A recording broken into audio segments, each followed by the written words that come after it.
If you're a podcast host, listen up, this one's for you. My name is Allie Jackson. I'm the host of Finding Mr. Height, a dating and relationship podcast that I've been doing for 4 years now, sharing my positive and practical approach to dating that's built on my own life experience. And I wanted to share another experience that I've had, my secret behind monetizing my show. It's called Red Circle, and I was just telling my colleague about how much I love their platform. With Red Circle, not only am I getting a seamless hosting experience, but I also love the support I receive in ad sales. It's not just typical ad sales either. It's targeted opportunities based on my show and my life. And the platform is super simple. You just set your preferences and Red Circle matches you with sponsors that align with your show. You can vet every opportunity and their platform gives you great analytics. More recently too, my Red Circle team has brought me opportunities outside of my podcast on social media to really augment the podcast partnerships, bring them full circle. I just can't recommend them enough. If you want to give it a try, go to redcircle.com to get your free trial. That's redcircle.com for a free trial.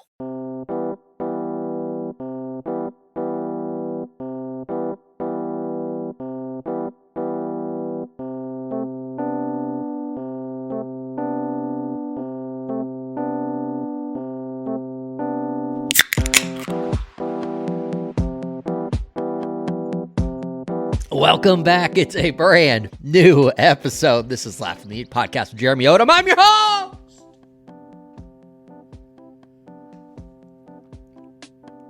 J.O. And we are on the road to episode 100, Johnny. Let's go! Let's go!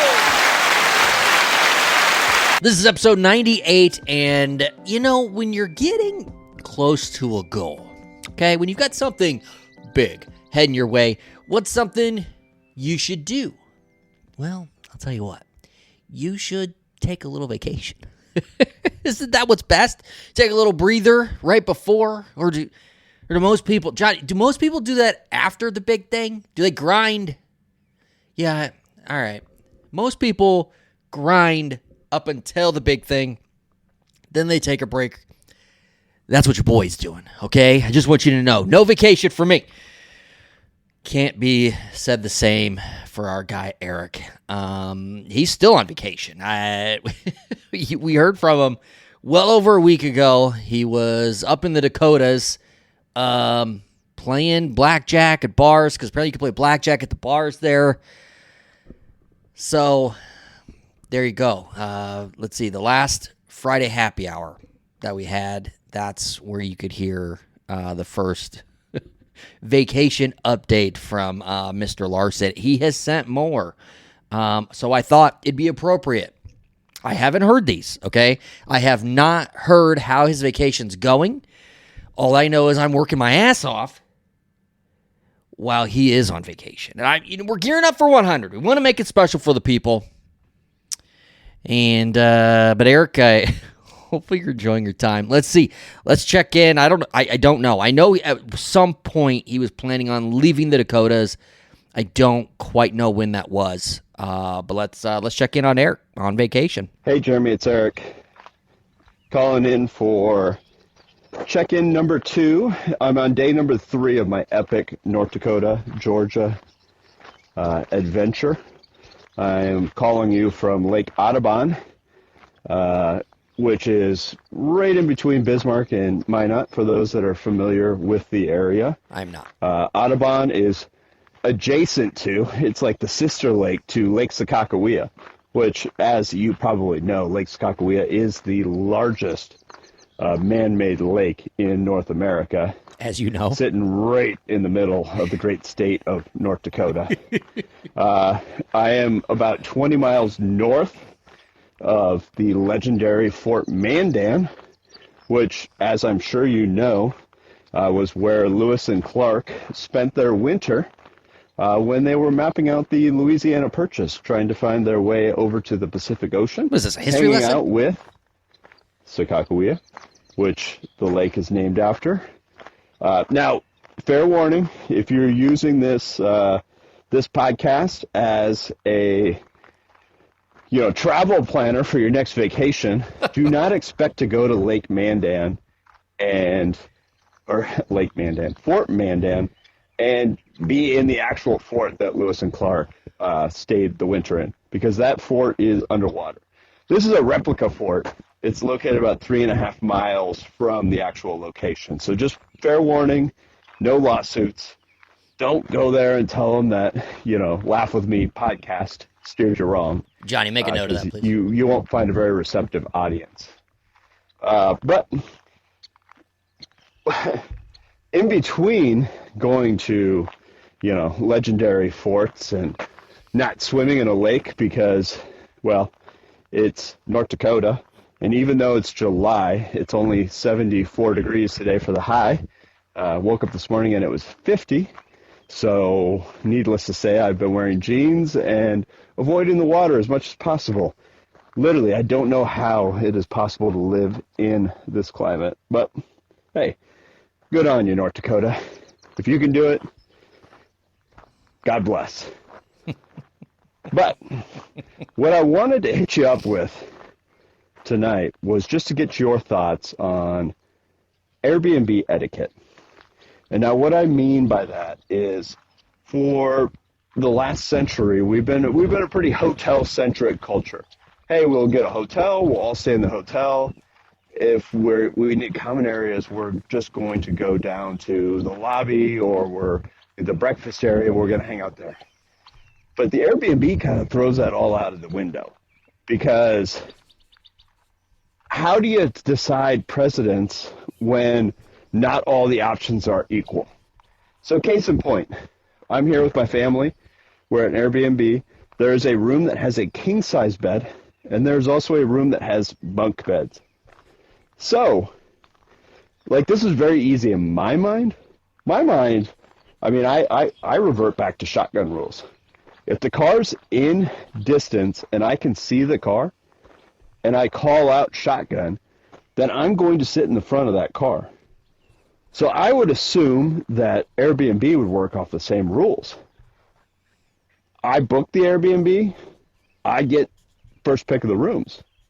But in observing my parents and my aunt and uncle here on this trip, that is not how Airbnb is solved at all. There seems to be, a aversion to anybody claiming the bigger room. It seems like, it's almost like one of those, don't say it out loud that you want it. So, what is the most fair way to solve, an impasse like that? Just so that people who are booking Airbnbs, people that are getting into these situations with their families, that they can address this in a mature fashion and say, hey, I do want that room. What's it going to take for them to get it? Rock, paper, scissors? Game of Uno? There's got to be a better way. The Fort Mandan with Lewis and Clark, brought up kind of this argument, almost an identical argument to me, because there's a room in Fort Mandan that was Lewis and Clark. He stayed there, but he also had his slave with him, and they would share a bed. And so you see that bed in the fort, and you're like, that's not a very big bed. Like those, that's a very close sleeping arrangement. But we also know from accounts of like Abraham Lincoln's life and other notaries in that it was not uncommon that if you were a guy traveling and you went to a hotel and they were booked up, they might tell you to share a hotel room with strangers. So then you think about that and you're just like, well, man, all right. Well, if you got, two dudes sharing a bed, you kind of know how it's going to go. But if you're putting three to a bed, I mean, that's almost airplane rules right there. I mean, everybody wants the window, everybody wants the aisle. Like, who gets stuck with the middle? Could you imagine going to a place like you're tired? Obviously, you can't make the reservation in advance, so you don't know what you're going to get. Like, you just want a place to stay for the night. And all of a sudden, they're just saying, like, oh, well, these two dudes are going to be sharing your room with you that you've never met. I mean, how do you negotiate that without bloodshed? I'm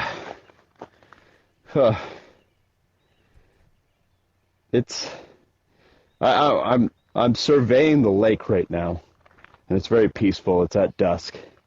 But my heart is in turmoil. My brain is in turmoil. And Jeremy, I'm really hoping that you can shed some light and some clarity on this situation. Thank you. Well, Eric, I don't understand why there has to be bloodshed over having to share. I mean, it's the hostel situation, right? Where you're basically renting a bed in a room, in like a studio type room, and you don't know who your bunkmates are going to be, but why does it have to end in bloodshed? You think there'd be a logical way to figure that out? There has to be a logical way to figure that out that I'm sure he could ask around, since he's around this situation, because people aren't just randomly dying over shared rooms, right? Something got me. I'm sitting here. I'm working. We're grinding to episode 100. He's on vacation. He's like, the temperature in the morning's 50 degrees. You know what the temperature was this morning here when I got up and went to work? At 2:30 a.m., it was 88 degrees and humid as hell. Drenched in sweat.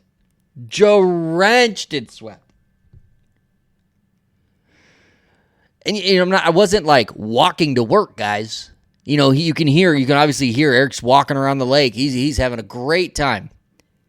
I was driving in air conditioning. Get to work, pick up some trash, change some trash cans, drenched in sweat. 88 degrees, 2:30 a.m., guys. That's not right. I do like his idea about the Airbnb thing, the shotgun rules. Here's the thing. His family is not abiding by shotgun rules. It doesn't even sound like he called it. In my opinion, if you book the room and you paid for it, you have the right to decide if you want the bigger room or not. Here's the thing. You also have the right to decide if somebody else gets that bigger room. You get to make that call. You could obviously then just make this just quick side decision, which is, no, we're going to give it to the eldest group of the bunch, right? Could be his parents. Could be his aunt and uncle. Eric can get the bunk beds. Whatever makes sense for the group, but that seems like an easy pick, dude. He sounds like he's got this stressful situation. I'm in the lake, and I got to decide which big-ass room I got, this Airbnb, and it's nice and cool out in the morning, and I'm walking around the lake, and I got to wear jeans. Johnny, it's not that bad. It's not that bad. Oh, poor guy's got it rough. Poor guy's got it rough. All right, what else you got, Eric? This is travel log number 3, day 7 of my epic cross-country trip from North Dakota to Georgia. I apologize due to the lateness of my update. But on my last night in North Dakota, I ran into a contraption called the shot ski, which I'm sure you're familiar with, but just for the benefit of your audience, I'll fill you in. It's a little ski that you would ski down a mountain in the winter, but instead of being used for skiing, this ski is used for shots, and so it has 4 shot glasses mounted along it. What? And it allows 4 people to take a shot at the same exact time. Shot ski. My cousin owns one of these. I had a couple shot skis, and yada, yada, yada. It took 3 days to get this update out to you. 3 days. But it brought up an interesting question of, shots are kind of unique in that if you're an individual and you're at a bar, or if you're just hanging out with friends and you line up a shot just for yourself, you're 100% an alcoholic. And that's going to be, what's remembered out of this. I disagree. But if you line up a shot ski with 4 shots and you say, hey, everybody, come do a shot with me, then you're just a fun person. So it's kind of an interesting contradiction between, one or all on that. But anyways, I digress. I am in Atlanta now, and, I've been to a Braves game. I've enjoyed some of the local cultures. I went to a metal brewery today. which is just to say that they played really loud music. When I came in, I asked the bartender if he could play the metal music at a lower volume so that I could pick up my beer. And he looked at me like I was crazy. I had to explain to him that it was, in fact, a joke. But one of the thoughts that I had in here while I was down in Atlanta is Atlanta's home to a lot of gentlemen's clubs that are famous throughout the country. One of them was used during when the NBA was going through its COVID year, and they had their famous bubble. A player violated the bubble to go to a club in Atlanta, Magic City. And when confronted, he said that he didn't go to see the ladies. He went to go get wings. Mm-hmm. The wings were what drove him to break the COVID bubble. And it kind of got me thinking what kind of businesses have like a side hustle that they could really lean into. Because you think about that. I mean, not only do you have strippers, but you also have wings. I mean, that's a real double whammy. And so, during the summer, you see a lot of fundraisers that are car washes, where maybe you have the cheerleading team doing a car wash, or you have like different, college athletes doing car washes or that kind of stuff. What do strippers do during the day? What, they just sleep? They get ready for the next night? Like, why don't you open a stripper car wash where, put these girls to work during the day, get them cleaning up cars. I mean, that's double income. I can't believe nobody's ever thought about that. So that's insane. I don't know. I guess maybe give me your thoughts on the stripper car wash. What do you think that could be, what could become of that? But what other opportunities are there for, maybe an underutilized workforce that, could pull a double duty? Anywho, I'll try to be better. I'll get you another update tomorrow. We'll talk to you later. Bye. Here's the thing, dude. All right, I'm not against the stripper car wash. Okay, I just want to go on the record as saying I'm not against the stripper car wash. What I'm questioning is, because it's a theme, and I'm not just to say, oh, that's the only kind of cars we have, the strippers. Different cool car washes would be awesome, like themed car washes. Like, where's the rock and roll car wash? Where you go in and you get your car washed and there's flashing lights and loud music. That'd be sweet. But anyways, back to Eric's point. And he's been on vacation too long if he's at this point where he's saying not only do the strippers need to come up with a car wash business, but they need to also do their normal job at night as well. Like, they need to work around the clock. Why is the workforce out there at such a point now that Eric's solution is that strippers need to work more? Why is that the solution, Eric? I disagree with that. With that being said, he's on to something with the car washes. Okay, so let's not throw that aside. I just don't understand why we got to work these poor girls around the clock just because of the idea of the stripper car wash. Why can't they choose one or the other? All right, there's labor laws, Eric. There's labor laws. And the shot ski sounds awesome. Here's the thing. If I go to the bar and I'm like, order me a beer and a shot just for me, maybe that's just, I want to that's what I want. I want to have a beer and I want to have a shot. I just want to kind of chill. I just want to get the buzz going. Okay. This is my way of relaxing and then chilling at the bar. Doesn't make me an alcoholic because I bought myself a shot. Eric's over here calling me an alcoholic just because I'll buy a shot just for me. That's ridiculous. But I do agree that if you buy 4 shots, you're like, hey, everybody, let's do a shot. You're social. That's huge. That's a win for the entire group. I'm with you on that, dude. But to call everybody, who's to decide because I have a beer at 8 a.m. that I'm an alcoholic? Who makes that call, huh? Not me. Well, Eric has made it to Atlanta.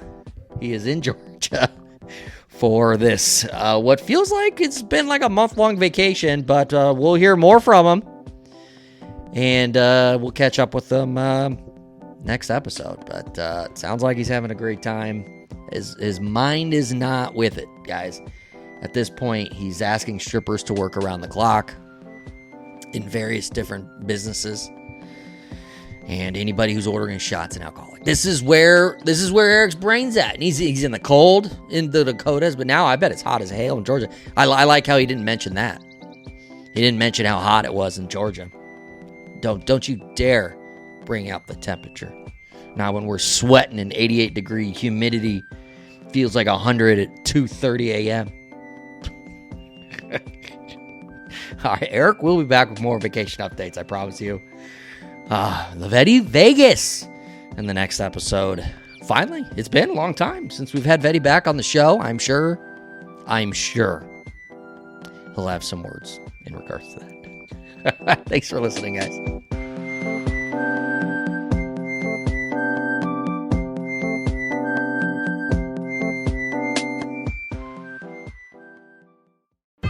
Life is a workout, and Smoothie King is here to help you power through.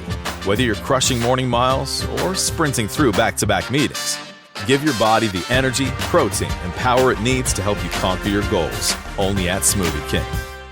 If you're a podcast host, listen up, this one's for you. My name is Allie Jackson. I'm the host of Finding Mr. Height, a dating and relationship podcast that I've been doing for 4 years now, sharing my positive and practical approach to dating that's built on my own life experience. And I wanted to share another experience that I've had, my secret behind monetizing my show. It's called Red Circle, and I was just telling my colleague about how much I love their platform. With Red Circle, not only am I getting a seamless hosting experience, but I also love the support I receive in ad sales. It's not just typical ad sales either. It's targeted opportunities based on my show and my life. And the platform is super simple. You just set your preferences and Red Circle matches you with sponsors that align with your show. You can vet every opportunity and their platform gives you great analytics. More recently too, my Red Circle team has brought me opportunities outside of my podcast on social media to really augment the podcast partnerships, bring them full circle. I just can't recommend them enough. If you want to give it a try, go to redcircle.com to get your free trial. That's redcircle.com for a free trial.